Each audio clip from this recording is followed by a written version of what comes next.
बड़ी अपडेट, बड़ी जानकारी, बड़ी खबर निकलकर सामने आई। 10 सीटों पर अन्य आगे हैं, यानी कि छोटे दल और निर्दलीय उम्मीदवार जो हैं वो आगे नजर आ रहे हैं।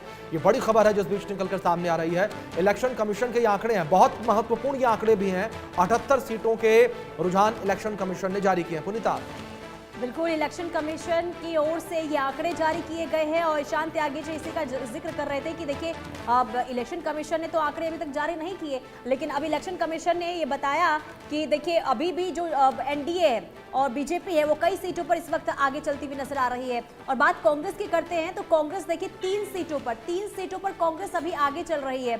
कुल मिलाकर 78 सीटों के रुझान इलेक्शन कमीशन की तरफ से जारी किए गए। ईशान त्यागी जी, इलेक्शन कमीशन की बात आप कर रहे थे, आंकड़े आ गए, रुझान सामने आ गए। 78 सीटों का रुझान, जिसमें कांग्रेस सिर्फ 3 सीटों पर आगे।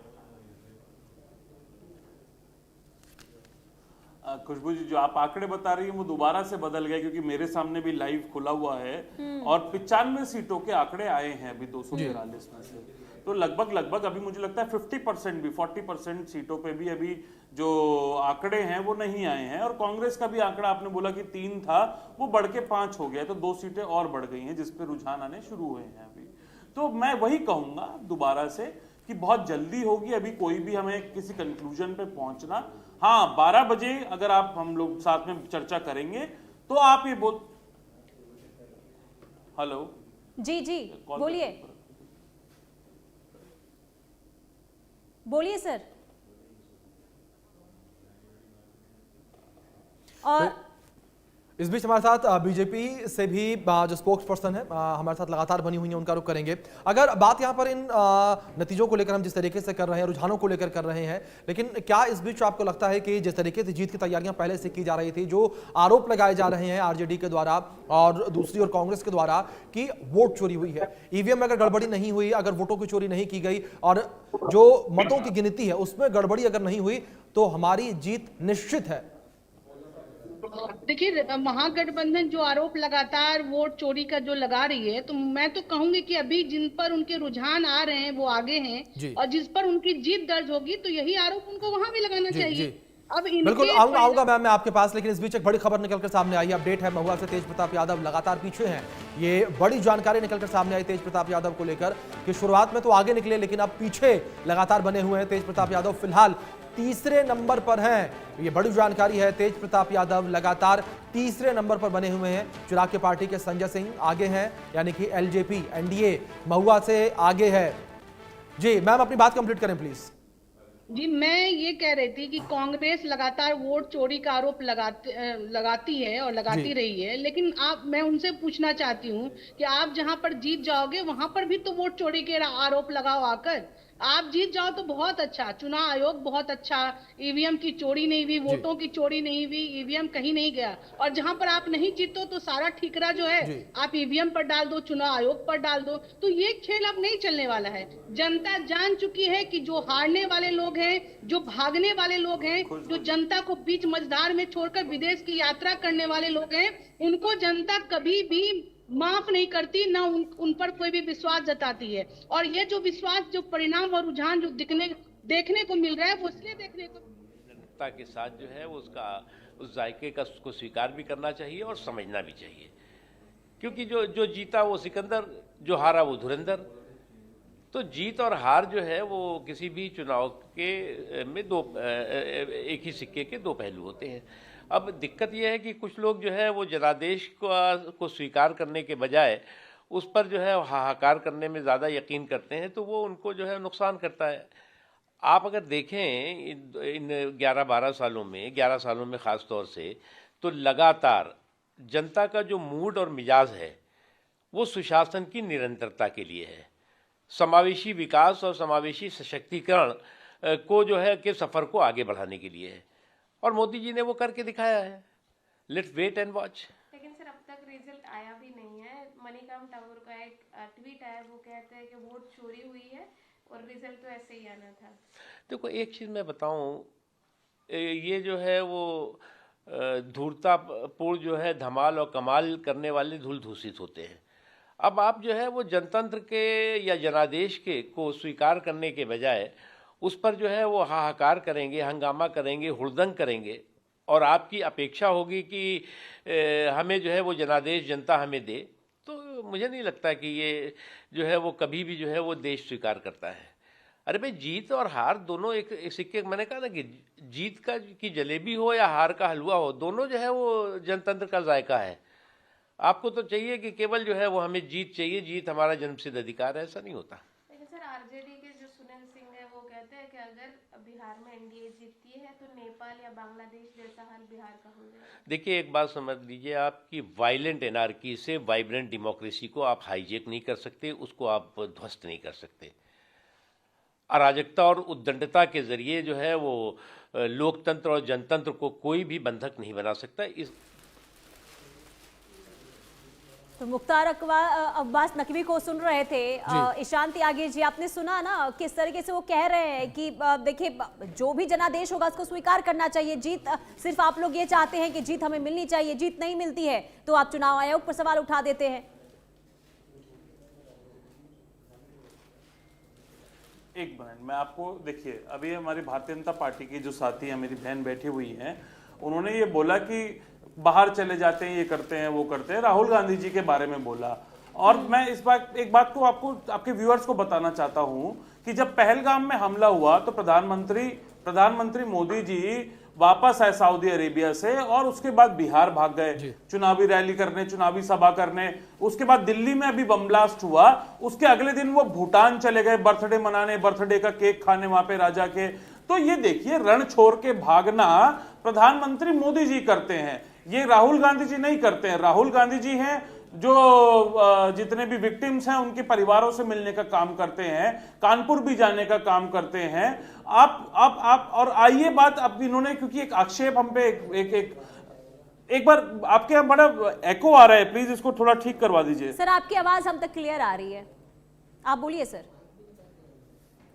खुशबू जी, देखिए, मैं बोलता हूं इस बात पे कि वोट चोरी का जो हमने आरोप लगाया, अभी हमारी बहन यहाँ बैठी हुई है, उन्होंने कहा जहां जीत जाते हैं वहां पे वोट चोरी का आरोप नहीं लगाते, वहां सब कुछ ठीक हो जाता है। जाके आप देखकर आइए और आंकड़े ये देखिए कि हमने जब वोट चोरी का आरोप कर्नाटक में लगाया, उस सीट पे हम जीते हुए थे, हम जीती हुई सीट पे भी वोट चोरी का आरोप लगाते हैं। और राहुल गांधी जी ने बड़े स्पष्ट रूप से आंकड़ों के साथ, एक फैक्ट के साथ, हरियाणा में जो वोट चोरी करी गई, जो व्यवस्था बैठाई गई, उस पर सवाल उठाने का काम किया। पुनीता, मैं एक चीज में और ऐड करना चाहूंगा त्यागी जी, मैं एक सवाल इस बीच आपसे और ऐड करना चाहूंगा। मैं उन राज्यों को लेकर बात करूंगा जिन राज्यों में आप लोगों की सरकार बनी, वहां पर आप लोगों ने कोई सवाल नहीं उठाया कि ईवीएम है कोई या कुछ हुआ चुनाव, मतलब अगर जहां आप लोग जीत गए तो ठीक, अगर हार गए तो वोट की चोरी हुई, ईवीएम हैक हो गई। हमने कर्नाटक में नहीं लगाया, बताइए। कर्नाटक की मादेवपुरा जो असेंबली सीट है वो कौन से प्रदेश में आती है, मुझे बताइए एक बार। आपको सवाल का जवाब खुद ही मिल जाएगा। भाई, मादेवपुरा कर्नाटक में आती है, कर्नाटक में हमारी सरकार है, लेकिन वहां पे हमने देखा किस तरह से एसआईटी की जांच में भी ये निकल कर आया कि 80-80 रुपए दिए गए थे। त्यागी जी आऊंगा, मैं हरियाणा को लेकर भी बात करूंगा आपसे मैं, लेकिन इस बीच एक बड़ी खबर निकलकर सामने आई है। लखीसराय सीट पर कांटे की टक्कर देखने को मिल रही है। लखीसराय सीट को लेकर ये अपडेट है, वहां कांटे की टक्कर देखने को मिल रही है। इस बीच शहनवाज हुसैन क्या कह रहे हैं, सुनते हैं। 20 साल की सरकार के पक्ष में लोगों ने मतदान किया है। जी सर, लेकिन मरियम टैगोर वो कह रहे हैं कि 60 लाख वोट तो आपने पहले ही काट दिया एसआईआर में, तो जो बच्चे। अरे ये कौन है टैगोर, ऐसे ही बोलता रहता है, इसके बोलने से क्या होता है? ये बिहार के बारे में क्या पता है? राहुल गांधी को तो पते नहीं है, तो टैगोर को क्या पता है? कहाँ वोट कट गए, वोट तो और जुड़ गए। बिहार के लोगों को शिकायतें नहीं है, ये टैगोर को बहुत शिकायत है। बयान किस तरीके से जिक्र किया यहाँ पर बीजेपी से नेता, लेकिन इस बीच जिस तरीके से लगातार ये अपडेट्स निकलकर सामने आई, लखीसराय सीट को लेकर ये अपडेट है जहां कांटे की टक्कर लगातार देखने को मिल रही है। डिप्टी सीएम विजय सिन्हा जो है 69 वोटों से पीछे चल रहे हैं। इस बीच भारतीय जनता पार्टी से भी लगातार जो प्रवक्ता है हमारे साथ बनी हुई है उनका रुख करेंगे। मैम, जिस तरीके से लगातार ये आंकड़े निकलकर सामने आ रहे हैं, जहां एक और साफ तौर पर अगर महागठबंधन को लेकर बात करें तो वहां जो एक संतुष्टि है वो अभी से नजर आने लगी है, लेकिन मेरा सवाल यहां पर यह है कि क्या ऐसा नहीं लगता कि संतुष्टि जो है वो कुछ देर पहले ही है? क्योंकि तमाम जो जानकार, जो विश्लेषक हमारे साथ जुड़े हुए हैं वो भी लगातार यही कह रहे हैं कि अभी थोड़ा इंतजार करने की जरूरत है। देखिए, बिल्कुल आप सही कह रहे हैं, इंतजार तो करना ही चाहिए, लेकिन जो रुझान आ रहे हैं वो इस ओर इशारा तो जरूर कर रहे हैं कि बहुमत एनडीए के पक्ष में है। इसीलिए हम आश्वस्त हैं इस बात को लेकर कि हमारी सरकार बनने जा रही है। आंकड़ा जो दिख रहा है उससे वो ज्यादा भी हो सकता है कि उससे थोड़ा बहुत कम भी हो, लेकिन परिणाम बिल्कुल तय दिख रहा है। जो टीवी स्क्रीन पर जो नजर आ रहा है, जो आंकड़े जो नजर आ रहे हैं, उस आधार पर मैं दावे के साथ कह सकती हूँ कि इस बार हमारी प्रचंड बहुमत की सरकार बनेगी और एनडीए के नेतृत्व में फिर से 5 वर्ष हम लोग बहुत ही सशक्त रूप से और स्थिर रूप से हम लोग सरकार चलाएंगे। और ठीक है मैम, सरकार बनने का दावा आप कर रही हैं, ठीक है, सरकार बनने का दावा जिस तरीके से आपने किया, मैं त्यागी जी का रुख करूंगा क्योंकि मुझे उनके पास जाना था। जिस तरीके से उन्होंने हरियाणा का जिक्र किया था, त्यागी जी आपने हरियाणा का जिक्र किया था, हरियाणा को लेकर मैं आपके पास आऊंगा। जिस तरीके से आपने कहा कि हरियाणा में भी जो दावे किए जा रहे थे, जो शुरुआती रुझान थे वो आप लोगों के पक्ष में थे, लेकिन नतीजे बदल गए। लेकिन मेरा सवाल यहां पर यह त्यागी जी कि हरियाणा में जो गुटबाजी देखने को मिली, कि आपको नहीं लगता कि उस गुटबाजी का असर था, वो नतीजे शैलजा ग्रुप अलग देखने को मिला, हुडा ग्रुप अलग देखने को मिला, और 1 साल से ज्यादा का समय लग गया आप लोगों को हरियाणा में नेता प्रतिपक्ष चुनने में, क्योंकि इतनी बड़ी गुटबाजी वहां पर, इतनी नाराजगी वहां पर।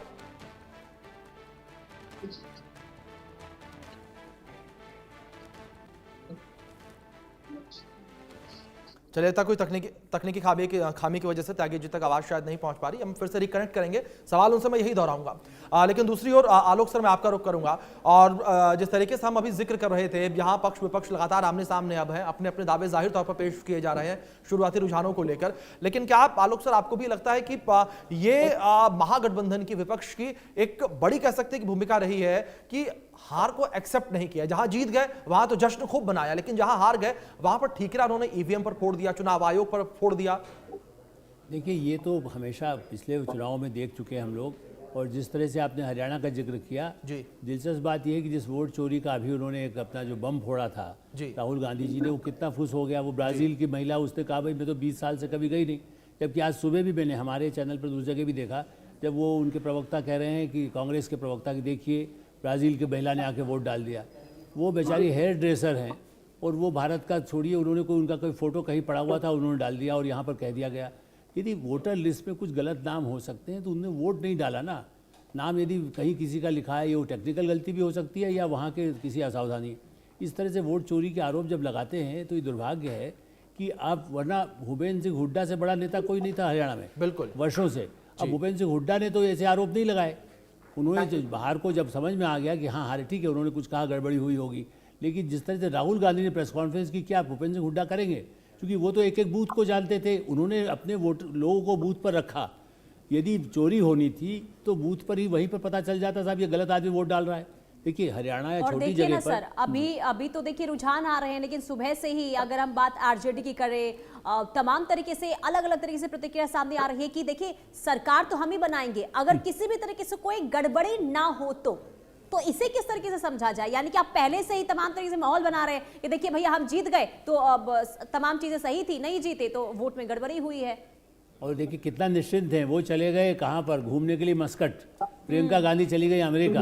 अब वो कह रहे भूटान प्रधानमंत्री तो कहीं भी रह करके काम कर रहे थे।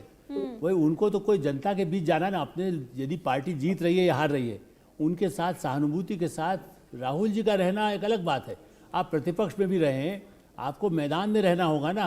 आप एक चुनाव एक काम कर दिए, पार्लियामेंट सेशन अटेंड करिए, अगले दिन उड़ जाइए। तो लोगों से मिलने के लिए आपको यदि सहानुभूति देना है या उनको शाबाशी देना है, दोनों के लिए राहुल गांधी नहीं रहते। और कहेंगे तुलना करेंगे प्रधानमंत्री, अरे प्रधानमंत्री 24 घंटे प्लेन में भी अपना काम कर सकते हैं, वो जाकर के थोड़ी रामलीला मैदान में खड़े होते हैं। राहुल गांधी के लिए या प्रतिपक्ष के लिए यदि इंदिरा गांधी हाथी पर बैठ कर गई थी तो ये सोचते दलित वोट हमको मिल जाएगा। आप एक दिन जाएंगे, उसके बाद जैसे अपना ट्रेवल करने के लिए रिपोर्टर हमारे सब जगह घूमते हैं, क्या चुनाव जीत जाएंगे हम और आप जाते हैं तो? इसलिए ये जो एक आउटिंग होती है, टूरिज्म, इंटरव्यू किसको राहुल गांधी देते हैं? जो कभी आपको हमारे किसी चैनल को दिया अर्नब गोस्वामी के बाद, किसी को नहीं देते। वो केवल टूरिस्ट करने वाली जो वीडियो बनाती हैं टूरिज्म के डेवलपमेंट के लिए। अब वो टूरिज्म के लिए करेंगे तो नेचुरली उससे आधार पर वोट नहीं मिलेगा ना। जो ट्रेवल एजेंट है कल वही से हवाई जहाज थोड़ी चलाने लगेगा, तो वो तो ट्रेवल एजेंट का काम करते हैं। और पार्टी के वर्कर्स से न मिलना है न जुलना है, केवल बड़े बड़े अपने एक उनके ऐसे लोग हैं, जयराम रमेश, आज तक कोई चुनाव लड़े पंचायत का भी, अब वो नेता है, वो सलाह देंगे। वेणुगोपाल जो कांग्रेस के किसी नेता को जानते नहीं बिहार में, अब उनके हाथ में दे दिया गया।